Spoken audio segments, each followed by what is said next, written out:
করব। আমরা সব জিরাফদের ভ্যাকসিনেট করে তবেই এখান থেকে যাব। আমরা সিংহদের উদ্ধার করব একটা জু থেকে যেটা প্রায় ধ্বংস হয়ে গেছে। তোমরা মুক্ত। একে অপরের সাথে যুদ্ধ করে মারা যাবার আগেই রাইনোদের আলাদা করব, যেটা এই রাইনোর আয়ু অনেক বছর বাড়িয়ে দেবে। এবং এরকমই আরো অনেক অবিশ্বাস্য রেস্কিউ যার শুরু হচ্ছে একটা সার্জারি দিয়ে যাই সিংহটার জীবন বাঁচাবে। এ হলো ডক্টর অ্যালেক্স। আমরা এখন কি করতে চলেছি? এই সিংহের টুথ ইনফেকশন আছে যেটা ওর জন্য খুব ক্ষতিকারক, তাই জন্য ওর টুথ ক্যানেল করতে হবে ওর প্রাণ বাঁচানোর জন্য। এই সার্জারিতে দাঁতের ইনফেকশন সারিয়ে ওর জীবন বাঁচানোর চেষ্টা করা হবে। ওর ঠোঁটটা একটু ধরবে তুমি এইভাবে। ও মাই গড, দেখো ওর দাঁতের তো খুবই খারাপ অবস্থা। আর যদি এই ইনফেকশনের চিকিৎসা না করা হয় তাহলে আস্তে আস্তে এই ইনফেকশন ওর হার্টের ক্ষতি করে একদম দেবে। ঠিক। আচ্ছা, ও যদি জেগে যায় তাহলে কি হবে? ও আমার আঙুল কামড়ে দিতে পারে। ও, আর আমার আঙুলটাও। হ্যাঁ হয়ে গেছে, ও একদম ঠিক আছে। চলো ওকে মুক্ত করো। এখন সিংহটা সুস্থ আর স্বাভাবিক। এখনো এরকম 999টা প্রাণীর জীবন বাঁচানো বাকি। আমাদের পরের মিশন হলো কিছু রাইনোর জীবন বাঁচানো। এই বিশাল জায়গায় আমরা ওদেরকে খুঁজে বার করে ট্র্যাঙ্কুলাইজ করব আর ওদের স্থানান্তর করব। আমরা এখন রাইনোদের খুঁজে বেড়াচ্ছি।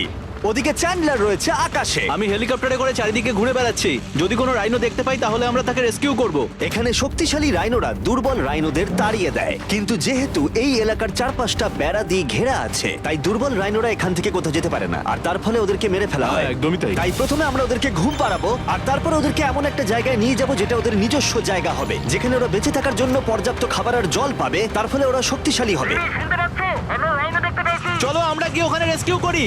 ঠিক আছে, ও রাইনো দেখতে পেয়েছে। চলো চলো চলো। তো আমার কাছে ট্র্যাঙ্কুলাইজার গান আছে, আমি এটা মেরে ওকে ঘুম পাড়িয়ে দেবো যাতে আমরা ওকে সুরক্ষিতভাবে ধরতে পারি। আমরা পেরেছি। চ্যান্ডলার রাইনোকে হিট করেছে। চলো চলো।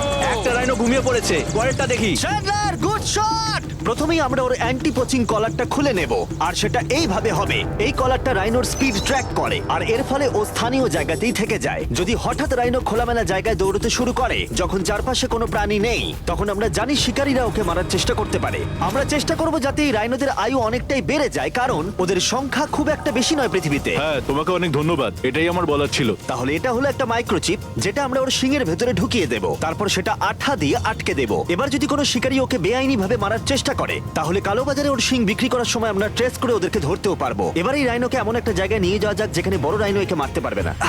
আমি জানি এটা দেখে বড় অদ্ভুত লাগছে, কিন্তু এটা এই রাইনোর আয়ু অনেকটাই বাড়িয়ে দেবে। চলো ওকে ভেতরে ঢোকাও, এটা তোমার ভালোর জন্যই। ভিতরে ঢোকো। আমরা এমন একটা সুরক্ষিত জায়গায় এখন রয়েছি যেখানে এই রাইনোকে কেউ তাড়াবে না আর মেরেও দেবে না। ঠিক আছে, আমরা এখন থেকে ওকে হিপো বলে ডাকবো। হিপো? ও তো রাইনো। হ্যাঁ, কিন্তু ওর নাম হিপো। ওকে আমি ডাকবো হিপো দ্য রাইনো। ঠিক আছে। ঠিক আছে, হিপো দ্য রাইনো, তোমার জীবন ভালো কাটুক। আমাদের এখনো অনেক প্রাণীদের জীবন বাঁচাতে হবে। আর অন্যদিকে আমার বন্ধুরা যখন দুটো ছোট রাইনোর জীবন বাঁচালো, তখন এদিকে আমরা নজর দিলাম একটু লম্বা প্রাণীর দিকে, জিরাফস। নাও ভ্যাকসিন। আমরা ওদেরকে ভ্যাকসিন শুট করলাম। দারুণ। রাইনোদের ট্র্যাঙ্কুলাইজ একটু আলাদা ছিল, কারণ এই হাই পাওয়ার্ড এয়ার রাইফেলগুলো এই জিরাফের শরীরে একটা বড় সিরিঞ্জ ঢুকিয়ে দেয় যেটাতে রয়েছে জীবন বাঁচানোর ওষুধ। তোমাদের ভ্যাকসিন এনজয় করো, দিন তোমাদের ভালো কাটুক। ওরা পালাচ্ছে কেন? আমরা তো ওদের জীবন বাঁচাচ্ছি। এই গোটা ভিডিওতে আমরা হাজারেরও বেশি প্রাণীদের জীবন বাঁচাবো, কিন্তু আমার মনে হয় জিরাফদের এটা কেউ বলেনি, কারণ ওরা এটাকে আরো কঠিন করে তুলছিল। জিরাফ, আমি তোমাকে ভ্যাকসিনেট করার চেষ্টা করছি, এটা তোমার জন্য ভালো। সত্যি বলছি জিরাফ, ভ্যাকসিনটা নিয়ে নাও। আরে ও তো অনেকটা দূরে চলে গেল। মনে হচ্ছে আমাদের ট্যাকটিক্স এবার বদলাতে হবে। যেহেতু এই অঞ্চলটা আয়তনে বিশাল, তাই এটাই হলো সবচেয়ে সহজ পথ যাতে ওরা ভ্যাকসিনেট হয়। যদি ওখানে জিরাফদের কোনো কঠিন অসুখ হয় তাহলে কি ওরা মারা যেতে পারে? হ্যাঁ 100%, ওরা মরে যাবে। তাই নাকি? ও মাই গড, চলো আরো জিরাফের প্রাণ বাঁচানো যাক। ওই দেখো, ওখানে আরেকটা রয়েছে। আর সব জিরাফদের ভ্যাকসিনেট না করে আমরা এখান থেকে যাব না। যদিও এখানে বাতাস অনেকটা বড় প্রতিবন্ধকতা। তুমি এখন ওষুধ পেয়ে গেছো, ভালো থেকো। আমি আরো সাহায্য চাইলাম যাতে যতটা বেশি সম্ভব প্রাণীদের আমরা বাঁচাতে পারি।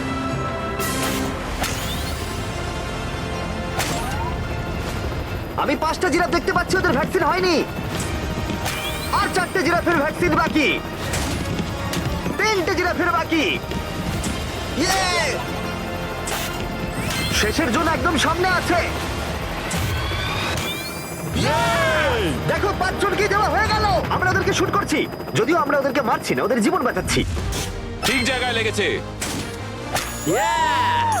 যখন আমরা ওখান থেকে বেরোলাম তখন প্রায় 70টা জিরাফের ভ্যাকসিনেশন হয়ে গেছে। তার মানে এখন অব্দি 74টা প্রাণীর জীবন বাঁচানো হলো। আমরা দেখতে পাচ্ছিলাম আমাদের প্রচেষ্টা ক্রমশই কঠিন হচ্ছে। হ্যাঁ ওটাই তো। একদম সুস্থ হয়ে গেছে। ভাই কে জানতো জিরাফদের ভ্যাকসিনেশন করা এতটাই মজাদার হতে চলেছে, কিন্তু এখনো আমাদের প্রচুর প্রাণীদের জীবন বাঁচানো বাকি। তাই আমরা সাউথ আফ্রিকায় কাজ সম্পূর্ণ করে চলে গেলাম ইউক্রেনে, যেখানে যুদ্ধ জুগুলোকে ধ্বংস করে দিয়েছে, যেখান থেকে লায়নদের উদ্ধার করে মেকশিফট শেল্টারে রাখা হয়েছে। কিন্তু যেহেতু এখনো যুদ্ধের আশঙ্কা রয়েছে, আমরা ওদেরকে অন্য জায়গায় উড়িয়ে নিয়ে যাব।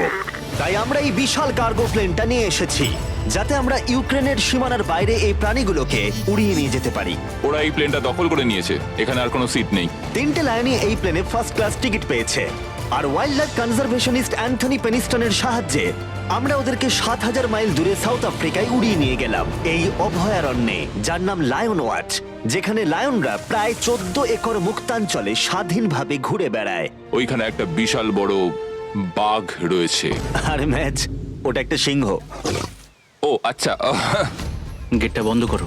অ্যান্থনি প্রথম লায়নকে মুক্ত করবার পরে বাকি দুটো লায়নকে মুক্ত করতে হবে ম্যাচকে।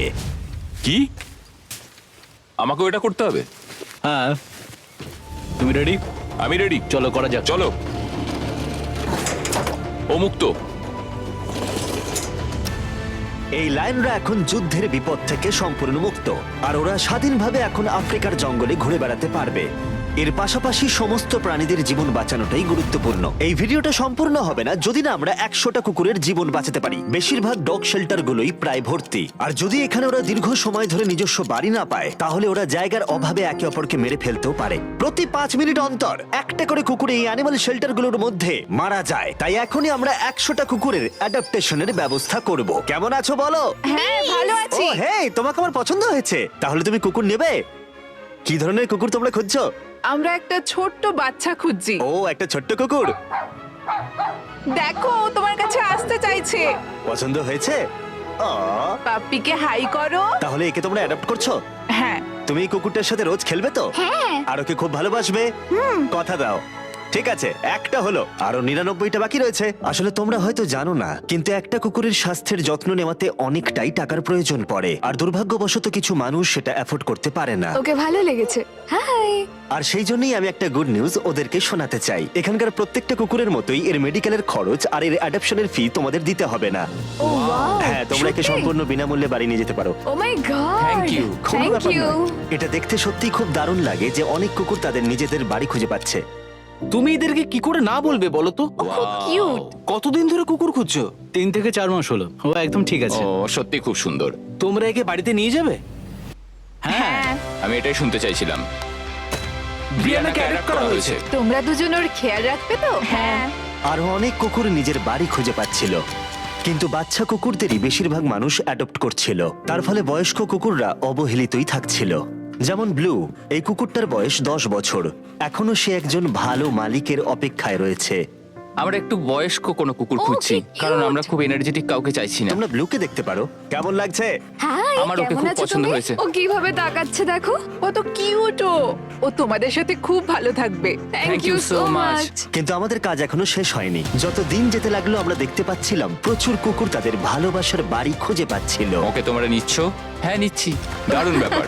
আর খুব তাড়াতাড়ি আমরা 100 জন কুকুরের জীবন সুরক্ষিত করলাম। প্রত্যেকটা পরিবার প্রতিশ্রুতি দিয়েছে যে ওদেরকে একটা সুন্দর জীবন উপহার দেবে।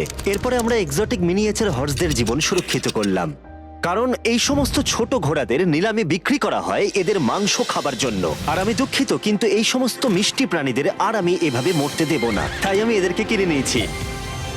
আর আমরা এই প্রত্যেকটা ঘোড়াকে ওদের বাড়ি খুঁজে দেব। ও এক্সকিউজ মি, সব ঘোড়াগুলো এখানে রয়েছে। ও, তোমার ও, ভালো ওরে, কে লাগছে? ভালো লেগেছে? তোমাদের আরো ঘোড়া চাই? না, আমার কাছে বাড়িতে একটা আছে। তার মানে তোমরা ঘোড়া অ্যাডাপ্ট করছো এর জন্য? একদমই তাই। ও তাই নাকি? যাতে ও বড় হয়ে ঘোড়ায় চাপতে পারে? ও, তোমার পছন্দ হয়েছে? খুব ভালো। একে কারোর অপছন্দ কি করে হতে পারে? আমি চাই এবার ঘোড়াগুলো নিজেরাই ডিসিশন নিক যে ওরা গাড়িতে উঠবে কিনা। দেখি, একটু চেষ্টা করি। আমি তোমাদের 10,000 করে দেবো যদি তোমরা গাড়িতে ওঠো। ও এটা দেখো, ওদের দেখো, এটা দেখো, এটা কাজ করেছে। তোমরা এখানে একজনকে অ্যাডপ্ট করতে এসেছিলে আর এখন দুজনকে নিয়ে যাচ্ছ। একে পটেটো চিপসের মতো দেখতে। কিন্তু এদের খাওয়া যাবে না। ঠিক বলেছো। আসলে আমি আরেকটাকে বাড়ি নিয়ে যেতে চাই না, কিন্তু তাও আমি না বলবো না। তাহলে কি তোমাদের আরেকটা লাগবে? আসলে থাক। 2 সপ্তাহ আগে এরা প্রায় বলি হতে যাচ্ছিল, আর এখন ওরা ভালোবাসার বাড়ি খুঁজে পেয়েছে। এদেরকে তোমাদের পছন্দ হয়েছে তো? হ্যাঁ। ও দেখো, এটা কত সুন্দর। চলো। এটাই এই ভিডিওর উদ্দেশ্য। আর আমাদের শেষ 3টে ঘোড়া অ্যাডপ্ট হয়ে যাওয়ার পরে কি মিষ্টি ঘোড়াটা, তাই না? হ্যাঁ। আমরা 4টে গাধাকে ওদের বাড়ি খুঁজে দিলাম যেখানে ওরা একসাথে থাকবে। আর এখন আমরা বিশ্বের সব থেকে বড় পাখিকেও ওর বাড়ি খুঁজে দেব। এখন আমরা আছি মায়ার অ্যানিমাল স্যাংচুয়ারিতে, আর আমার মনে হয় এটা ভাবতে খুব অবাক লাগবে, কারণ ও ফান্ড তৈরি করে একটা 24/7 টুইচ লাইভ স্ট্রিমের মধ্য দিয়ে, যেখানে তোমরা প্রাণীদের প্রয়োজনীয় জিনিসের জন্য ডোনেট করতে পারো। আর এই লাইভ স্ট্রিমে ডোনেট করা টাকা দিয়ে অনেক পশু পাখিদের যত্ন নেওয়া হয়, আর এই বিশাল স্যাংচুয়ারির দেখভাল করা হয়, যেখানে প্রচুর বন্য প্রাণী আছে যাদের দেখভাল করার জন্য মায়া নিজের গোটা জীবনটাই উৎসর্গ করেছে। এসো, তোমরা ভেতরে এসো। ওই দেখো, ওই ওপরে মোমো বসে আছে।